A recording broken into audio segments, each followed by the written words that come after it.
break, we talked about private equity, and now I'll be speaking to Sam Chidoka, MD of Kairos Capital, on capital markets and investing in Nigeria. Sam, great to have you on the show. Thanks for having me. So I guess the question foremost of my mind is, a lot has happened this year from an economic perspective, but we know the private sector has been thriving. So do you have a sense of what the value of capital markets deals has been in 2022 and just how buoyant that market is?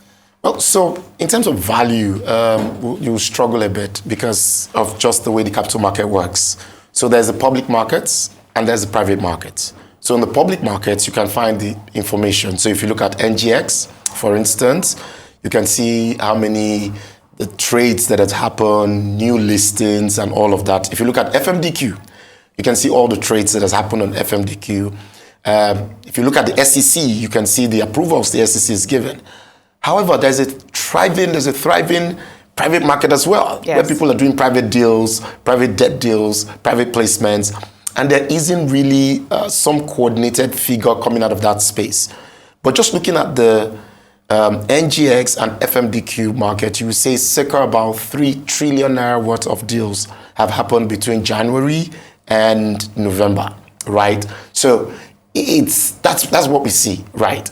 But in the private space, we don't have the details of the numbers. And you know what is really interesting? Every day we hear a new investment being made. And liquidity, obviously, at least from an FX perspective, has been a major challenge in this market. So where is the funding and where is most of the money coming from? I mean, how would you assess the balance of foreign investment versus domestic investment? So in this year, we've seen a change. What had typically happened is that the foreign investors have taken hold of the market and brought in more investments than from the local markets. But maybe because of elections, maybe because of the FX issues, maybe because of the Russia-Ukraine issues and pricing, maybe because of lack of FX in our economy, we've seen more of the domestic market take charge in terms of the capital markets, right? Remember that in all of this, the PFAs have about 15 trillion naira. Pension fund the pension fund administrators have about 15 trillion naira in assets under management. And they've sort of used that balance sheet to trade in terms of especially the debt side of the market, right? And not so much on the equity side of the market. So in terms of balance, I would say the local market has come to play in this year, unlike other years. But we expect to see a change once elections are over and things are calmer and we're able to see a prospect to the FX challenges that we currently face. So I would say yes, in terms of all things put together, the local market hasn't done bad. Yeah, and we've talked for a long time about utilizing and harness just the depth of our pension fund pot as a country. Nigeria has a relatively young population, low dependency ratios. Do you think regulation has gone far enough to unlock the potential of pension funds investing in long-term infrastructure and other asset classes? Regulation, the answer is yes and no. And I hate to answer questions like that. What's the yes part? Let's start with The yes part is that we've seen some improvement. So, for instance, a new circular came out from PenCom recently saying now you can use part of your pension to get a mortgage. Yes, as equity. As equity contribution to a mortgage. That's good. But we need to do a lot more. In some other clime, the pension fund administrators are allowed to incubate companies. They're allowed to invest in equities of unlisted companies, incubate those companies, list them on an exchange and exit. Now, by regulation, you can't do that in Nigeria. You're only allowed to invest in companies that are already listed on the exchange, have paid dividend for 3 years. So you're already talking about mid to large size companies. So in terms of capital formation, I think that we need to be a bit more aggressive because, like you said, we have a young and growing population. Some of the people investing their funds in the pension funds today are not going to be eligible to receive those funds till the next 30 years because we have a young population. So I think regulation needs to catch up a bit faster. So yes, we've done a bit well, but there's still whole room for improvement in terms of regulation. And I guess pension fund managers, typically the funds themselves are quite risk averse. So that's obviously a challenge. Yes. So a lot has been happening globally around the world. And there was a time where we even saw negative interest rates in Europe. And we saw capital flight inwards here. But interest rates have gone up around the world. How do you think that dynamic between advanced economies and emerging markets is impacting liquidity here locally and the investment pool or pot? So what we've seen in recent, you're right. So once interest rates started to go up in the US and in Europe, what we saw was capital flight. You saw reverse capital flight, I would say. Yeah. People that had come to invest in emerging markets because they were looking for decent returns when rates were low in their countries.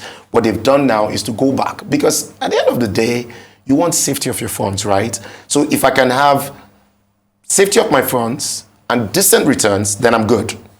But what you had in the US or on Europe was negative returns at some point. So there was this tilt towards looking for decent returns in emerging markets. But emerging markets are riskier, right?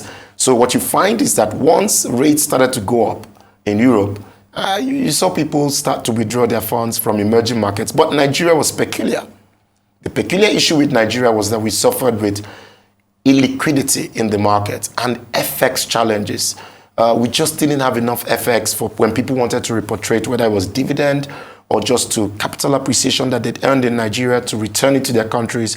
It was difficult. And so what you find is that you're not getting that type of investment in FX terms in Nigeria, and it's not good for capital formation. Yeah, I mean, that's a really interesting point, because over the last 3 to 4 years, there have been, all types of regulation that has come out, particularly for financial services and for the capital markets, the Finance Act, the Mergers and Acquisitions Act, CAMA, and all of these things on paper are actually meant to strengthen investor confidence. Yes. And so there's this always difficult balancing act between too much regulation that serves as a deterrent and too little regulation that probably scares some risk-averse investors. Do you think that Nigeria has got the balance right insofar as regulation for capital markets and the financial services sector is concerned? So with regulation for capital market, I think that we're in the right direction, but I think that, again, we need to be a bit more aggressive in certain aspects. So I do not think that we've over-regulated. I don't think so. I think we're just at the place where regulation is good enough for business. However, there are certain things we need to unlock. A good example is the Land Use Act, for instance. Land is capital. And for the capital market, right, if you can unlock the capital that is what some people will call debt capital today. So imagine if you had a mortgage and you can remortgage. If you had a mortgage and we can securitize those mortgages, pull them together in a pool of funds and issue an instrument, raise money at cheaper funds and continue to grow. We've always had that issue of the lag in number of available housing for people, right? And you need funding to drive that. Yeah. But guess what? You need to go back to every governor to get his consent just to do any single transaction. And of course, we could talk about that all day. So just very briefly, because we've run out of time, outlook for 2023, are you cautiously optimistic about the investment landscape?